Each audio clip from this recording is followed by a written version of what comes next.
What's up, guys, and welcome back to ManCave Collectibles, coming at you today with another figure review. So today we're going to take a look at a newly acquired Transformers figure. This is my first Transformers R.E.D figure. That's the Robot Enhanced Design Hasbro line. This was not a line that I really had considered picking up myself, as I do collect kind of the main line, the Siege, Earthrise, Kingdom. But when I saw this Arcee from the Transformers Prime cartoon, I could not say no. Now my only hope is that they continue the R.E.D line and continue giving us Transformers Prime figures. This was one of my favorite cartoons in the Transformers universe, probably behind the original G1 cartoon. So I'm really excited to have this in hand. We found this on a recent toy hunt that I had at Walmart. So if you haven't checked out that toy hunt, you can check it out. It's my last toy hunt video on the channel. Taking a look at this figure in the box, we got a really nice promotional artwork here on the front of Arcee, Transformers Prime, Arcee's name here with the Autobot logo. We got Transformers written real nice down there on the side. If you're an inbox collector, these boxes do look really nice. They have a window that's big enough to be able to see the figure inside, so I think you wouldn't have any problems there. The artwork does kind of wrap around to the side of this box as we flip around to the back side. We've got some actual product images there of Arcee, along with some of the weapons and accessories that she comes with. And then kind of something new here, we've got the accessories for her in its own window on the side of the box. So that's a pretty cool little addition, or even change up to kind of something Hasbro's done. I actually like the way that looks, instead of the accessories kind of being in there with the figure and kind of taken away from that look. They're here on the side, but you can still see them if you want to. Let's go ahead and crack Arcee out of her packaging and see what we got. All right, guys, so we got our Arcee figure out on our review table. Let's go ahead and jump straight into accessories for this girl. So we got a couple swap outs there for her hand. So these are her gun swap outs there for her hand. You can see they just have pegs here in the back. They'll peg right in place of the hands there. They look nice. They have nice sculpt work on them. Got some nice grays. They're kind of to accent and give a little bit of detail to the guns themselves. You have two of them, so you could theoretically put them on both hands if you wanted. We also get two fist hands here. Those look pretty much identical to the one she has. Have the black kind of robot armor there on the back. I'm sorry, blue robot armor there on the back. Gray hands, sculpted out pretty nice. We got an Energon cube that looks really nice. It's very well sculpted. Kind of has a translucent plastic look to it. So with the right lighting, it would look even better probably than this, but it has a lot of detail kind of sculpted into the sides of it. I could definitely see this being used in your Transformers main line if you did not want to use it here in the R.E.D line. Now she also got some arm attachments here, so these are kind of like her arm blades that she can use as a weapon. So these have no paint work on them at all. They have decent sculpt work on them. I can't really complain much as far as the sculpting of them, but these would have looked a little better had they had a little bit of paint put in, just some accent coloring, some grays, or even some type of blues, kind of like what you see on her. But they look okay. That may be something you could do yourself if you're kind of inclined to do so. And then for those blades there, we got two of kind of these effects. Now, one interesting thing, that what happens here is these effects kind of slide down over the blade like that. And you can see it is just, gray sculpted plastic, exactly the same as the blade. One thing that is interesting to me, however, is if you look at our box, these effects are purple translucent plastic. So I don't really understand. I can't say I've ever seen a company advertise something on its box that is nicer than what they actually give you. So you can see there it is right beside it. Massive difference in detail there. I don't really know what to say there. I think Hasbro dropped the ball on that. I probably would not tease this if I was going to give you this. So I'm not real sure what they were doing there. Just typical Hasbro, maybe $20 action figure line.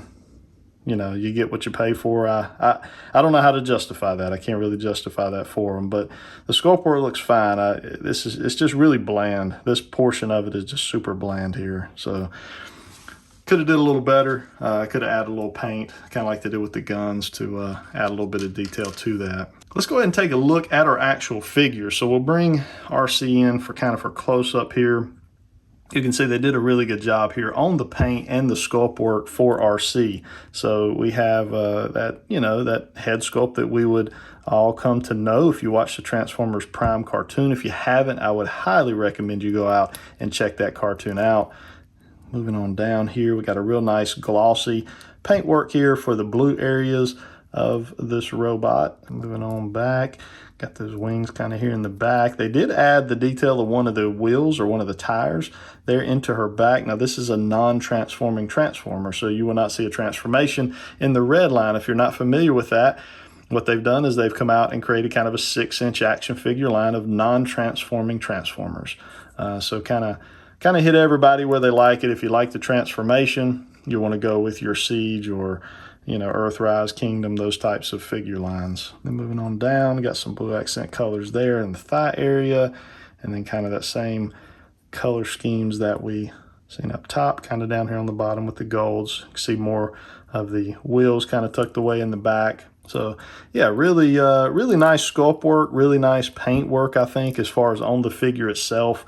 You know, just kind of annoying that they kind of cheaped out on us, you know, there with the accessories for her. Let's go ahead and take a look at articulation on this figure. So we can get the head down to there. We can get the head up to pretty much looking straight forward for the most part there.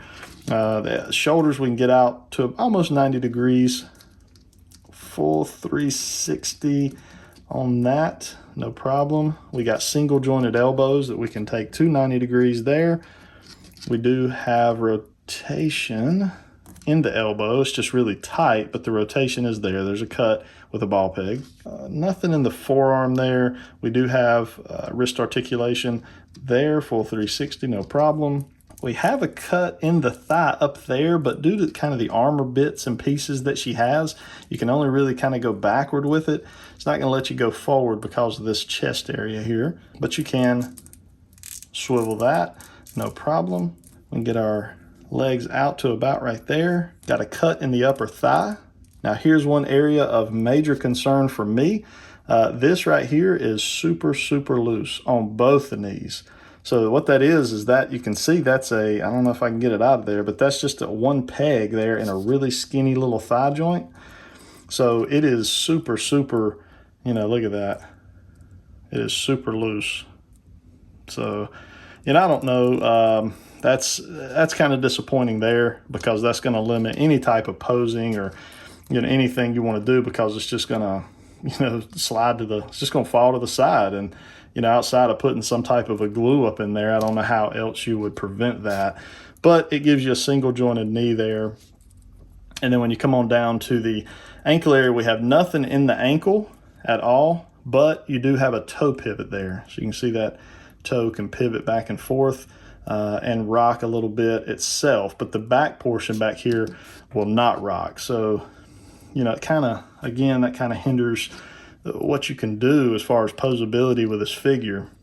But yeah, that right there just drives me insane. All right, so what we'll do here is we'll go ahead and take a look at the blade accessory that we have here. So if you look up under the bottom of the arm there, you can see there is a slit in the bottom of the arm with a porthole for that little peg right there on top. So you're just gonna basically port that in, and there you have your blade connected to her. So if you wanted to have the blades on, they're kind of indiscreet. So if you just wanted to have them back there, they're not really going to get in the way of any type of articulation or anything like that. But these knees are just driving me insane. They constantly are just wanting to move and shift. And then as far as the gun change out, you would just pop this peg out of the wrist there and pop the gun peg in, and you would have her gun hand.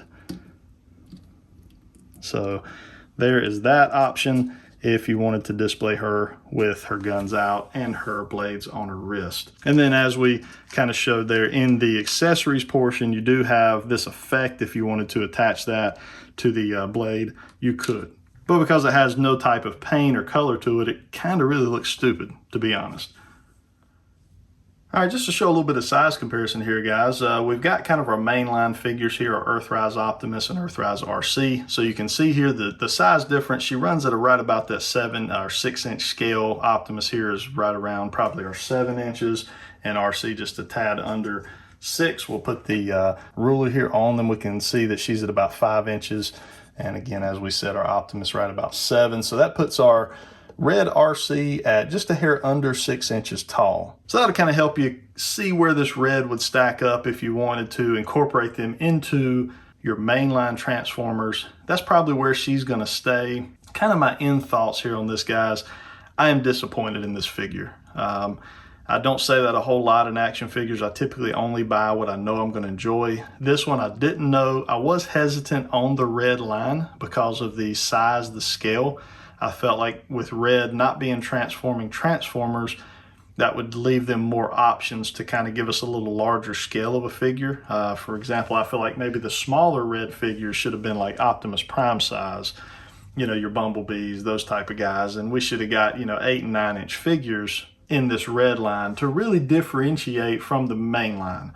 It doesn't make a whole lot of sense to me to give us a Transformer figure that scales smaller than your mainline figures that do not even transform. So I think the scale has hurt this line just a little bit, and that's just my opinion. That doesn't make it the end-all be-all opinion. That's just my personal opinion and how I feel about it. The plastic on this feels very cheap. It does not feel as good as the mainline plastic. It's very soft and almost has a bendy feel to it. It's very strange. It doesn't have a Marvel Legends feel to it or a G.I. Joe Classified. It almost feels like a whole different type of plastic, just a softer, more gummy, rubbery type of plastic to it. And then obviously the joints there just feel super, super fragile, especially those knees. You cannot lock them into place in any way, shape, or form. They want to just swing and hinge on that peg. And maybe some of the other figures, when you get into the more bulky figures, maybe those joints feel a little bit different. For instance, in the Optimus Prime or the Megatron. So maybe I'll pick up another one just to kind of give it a fair shake. I don't want to really put all my cards in one basket on one figure. So we'll try to grab another one just to give a little bit better of a comparison for this R.E.D line. I don't want to completely cancel them out and say I will not go any further, especially if more Transformers Prime figures come out. That's something I'll probably highly consider. But I am certainly disappointed with this figure at the end of the day. The blade issue on this, where you have no paint on the blade, and then they give us something on the box itself that you don't even put in the box, is definitely odd to me. And as far as this effect here, it had the purple translucent in the box and it's gray out of the box, so that didn't make a lot of sense to me. So I'm a little confused now by this line, so we'll see where it goes from here. Like I said, maybe we can pick up another one and try to give it a fair shake. If you enjoyed this review, guys, hit that like button. It helps out the channel as far as getting these videos out there for other people to see. If you're not a subscriber, consider subscribing to the channel. Would love to have you as part of the ManCave Collectibles team. And as always, drop those comments down below. You don't have to agree with me on this figure. If you have the figure and you had a better experience, please drop that in the comments down below. I'd love to hear from you. If you have picked up this figure and you see the same things I see, drop those comments as well. I like having that conversation with you guys. And again, my opinion here is not to offend any collector. If this is a line you thoroughly enjoy, I'm very glad of that. I always love more Transformers figures, but I am disappointed in this particular figure myself. I hope you guys have a good rest of your day. Until next time.